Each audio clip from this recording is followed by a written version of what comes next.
Hello beautiful people, welcome and welcome back to my channel. My name is Oluchi Imo, and on this channel I share tips on how you can grow your cake business. I talk about personal development as well, and you are welcome. In today's video I'm going to be showing you how to trim your square cakes. Now I know that this is a video that I've been looking forward to. I also have been looking forward to it as well, and it is here now for you. Now if you want to learn how to trim your cakes and get it looking all trimmed nice flush like this, then you definitely want to keep on watching as I'll be showing you how to get this flush look seamlessly and without stress. Okay, join me and stick around as we get right into the video.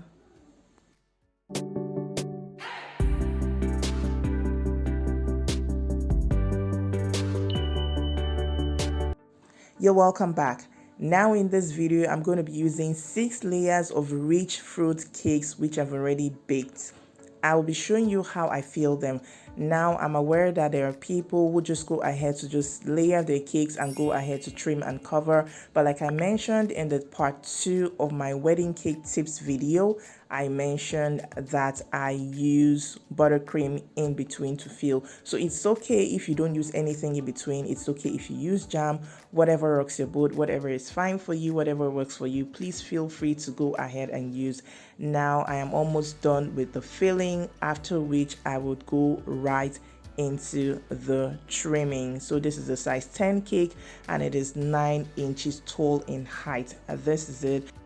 And I've layered them up nicely, ensure that they are sort of aligned, yes, before I start my trimming. Now I am with my trimming knife and I'll be showing you how to do this right away. Please, I must make mention that my hands have been washed, properly dried and clean before trimming this cake. So you want to do that before you start trimming your cakes. I like to place my hands on my cakes so that I have some sort of balance and control over them. What I do for my square cakes is to shave. So I use a motion or the technique called the shaving method. Yes, it's a trimming, but I prefer to call it the shaving method so that you have that in mind. Now this is the back and this is the front where you have the teeth. So the back is facing outward and the teeth is inward on the cake, and then I will go right ahead from halfway down to shave my cake. So I'm going to take it gently and do the shaving. Now note that if you're using regular cakes, you don't need so much effort, but you know that with rich fruit cakes or with fruit cakes, they usually are dense in texture, and so you need to apply a little pressure to get the trimming or the shaving done. So please note that if it's your sponge cake, your chocolate cake, your red velvet cake, you don't need to put so much pressure in it, and I would advise that you get this done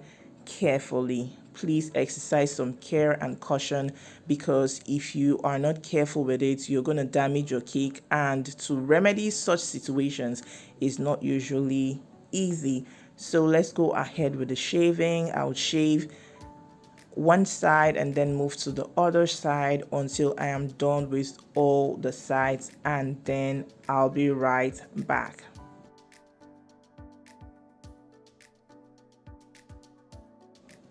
Once done with that, I would flip my knife and then trim upwards. So I'm trimming halfway up and I turned my knife to get this done. I'm not holding it the way I was holding it before when I was trimming downwards. Look at that. I just turned it and started trimming upwards. So you want to bear this in mind and do the same thing that you were doing when you were trimming or shaving downwards.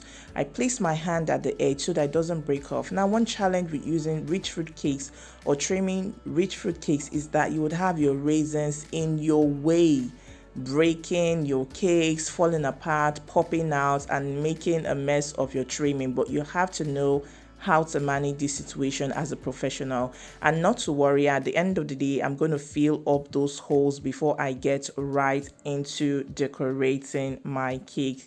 So never mind, just go right ahead to trim and do that carefully. Remember, like the round cake, your knife should be flat on the body of the cake, flat on the body of the cake and shave. You can see that part is broken off. A cherry or raisin fell off from that part and it just made a mess of my edge, but not to worry. Like I said, I'm going to fix it. This part happens to have so much raisins and it was really difficult, but I just made up my mind that I was going to use it as the back of my cake. You know, your cakes usually have the front side and the back side, so I'm just going to automatically make this the back of my cake. Now I'm trying to adjust to ensure that it is well aligned before I continue with my trimming.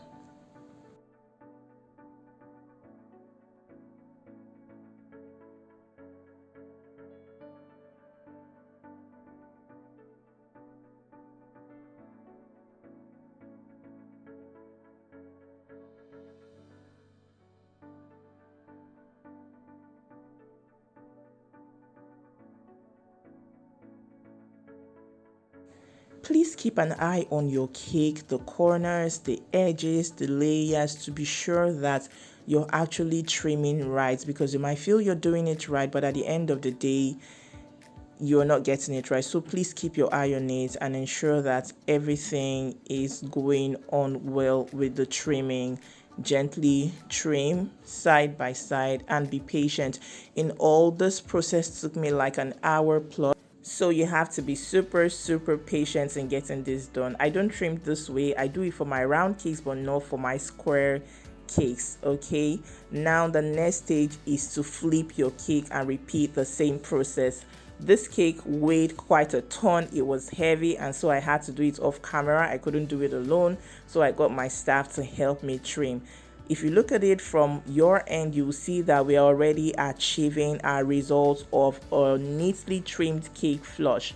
Now I also had to wash my knife and ensure that it is clean so that I could trim without stress and much effort. You can see it's beginning to look flush. If I bring it closer, you can see it's beginning to look uniform and flush, and that is what you are aiming for. But we are not there yet. We're just going to do some little more and then also do some shaving, some minor shavings at some corners before we'll wrap up this process.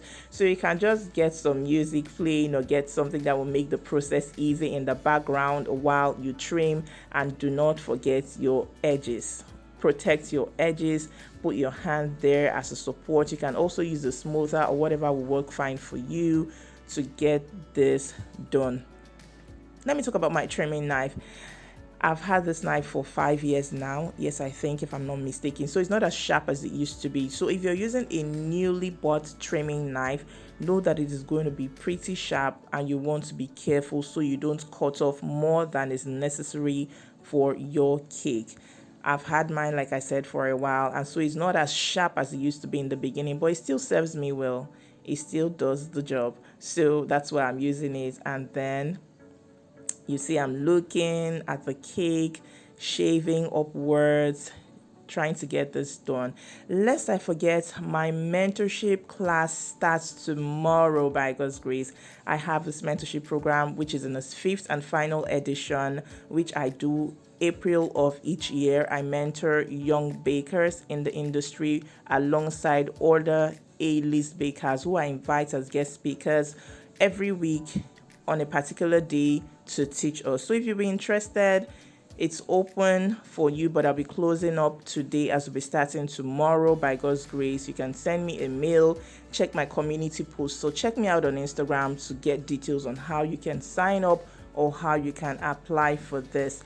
Another announcement I want to make is that I've had requests for my fruit cake recipe. I don't do baking on this channel, but I have this as a paid class. If you would like to learn how to bake rich fruit cakes like mine, then you want to contact me, or you want to look out for when the details will be out. I'll definitely let you know. So we are almost done with our cake. I can see some edges that still need some final touching and trimming, so I'm just going to go right ahead to do that gently, slightly. I'm not doing much at this stage because I'm almost like 98% done. I will just check. I've moved to the other side of the table, of my work table, to ensure that I get a better view and I'm able to see all corners rightly and correctly. So you want to do that and then trim and shave until you get your desired results. Okay.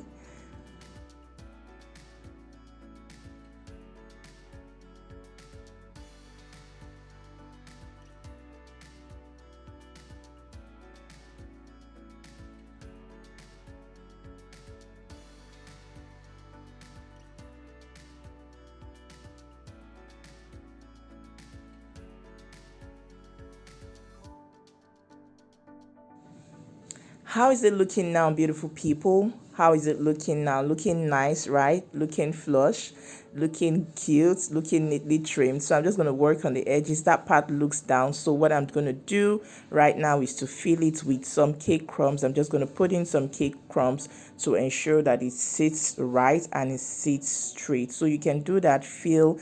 And then what I'm going to do with the holes like that is to fill with compote. I'm going to do a compote. If you don't know what that means, you can check out this video right here. I showed you how I make compotes to seal the lines, and in this case to seal all those holes that were made by the raisins and falling cherries. So check out this video on how to make a pillow cake and you see how to make a compote. So that's what I would use first to fill and cover before I do crumb coating with buttercream and then go ahead to decorate my cake. So I think we're almost done at this stage. I'm just doing some finishing touches, putting some finishing touches to it and ensuring that I am good to go. I am ready to go. At this stage, you can wrap up if it's okay. You can quit trimming if you're satisfied with how it looks. So that is it, and I'll be showing you the final look in a bit. But I think I've done a good job so far. Don't forget, this process takes time. I told you it took me an hour plus to get this done. So it's a process that takes time. Just be patient. Just be patient and get yourself a sharp trimming knife. So that is it, fam. That is it, beautiful people. I am done trimming and you can see my edges looking all nice and fine. At this point, I was trying to lift it up to the camera so you can see, but it's pretty heavy, like I said, but you can see it's all flush, looking nice, neatly trimmed. So if I can do it, I believe you too can do it. So go get your square cakes trimmed and nicely done. Don't be afraid. If you have any questions, please reach me in the comments. Do not forget to like and subscribe to my channel. Like this video, share with your friends, tell your friends about it. Drop me a nice comment if it was useful to you, and you can see the result once again. I thank you so much. I'm grateful to you for your support towards my channel. Until I see you in the next video, stay happy, stay safe, and stay